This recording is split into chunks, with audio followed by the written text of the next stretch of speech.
പ്രധാനമന്ത്രിയായല്ല പ്രധാന ജനസേവകനായാണ് താനിവിടെ നിൽക്കുന്നതെന്ന ആമുഖത്തോടെയാണ് പ്രധാനമന്ത്രി നരേന്ദ്രമോദി തന്റെ കന്നി സ്വാതന്ത്ര്യദിന പ്രസംഗം ആരംഭിച്ചത്. ജൻധൻ യോജന, സ്വച്ഛ ഭാരത് യോജന എന്നീ പദ്ധതികൾ നടപ്പാക്കും. സാംസം ഗ്രാം യോജനയുടെ ഭാഗമായി ഓരോ പാർലമെന്റ് അംഗവും സ്വന്തം മണ്ഡലത്തിൽ 5 മാതൃകാ ഗ്രാമങ്ങൾ വികസിപ്പിക്കണം. ആസൂത്രണ കമ്മീഷൻ രൂപീകരിച്ച കാലഘട്ടത്തിൽ നിന്ന് സാഹചര്യങ്ങൾ മാറിയെന്നും അതുകൊണ്ട് തന്നെ പുതിയ സംവിധാനം കൊണ്ടുവരുമെന്നും മോദി പ്രഖ്യാപിച്ചു. ലോകമെമ്പാടും മെയ്ഡ് ഇൻ ഇന്ത്യ ഉത്പന്നങ്ങൾ ലഭ്യമാക്കുന്ന വിധത്തിൽ വ്യാവസായിക മേഖല വികസിക്കണം. രാജ്യത്ത് വനിതകൾ ബലാത്സംഗം ചെയ്യപ്പെടുന്ന വാർത്തകൾ നാണം കെടുത്തുന്നുവെന്ന് പറഞ്ഞ പ്രധാനമന്ത്രി 10 വർഷത്തേക്ക് വർഗീയ സംഘർഷങ്ങൾ ഒഴിവാക്കണമെന്നും ആവശ്യപ്പെട്ടു. मरने मारने की दुनिया को छोड़ करके जीवित रखने का आनंद क्या होता है। यही तो भूमि है जहां सिद्धार्थ के जीवन की घटना थी।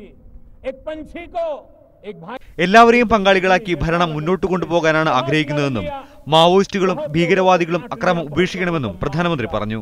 T K Harish, media 1, Delhi.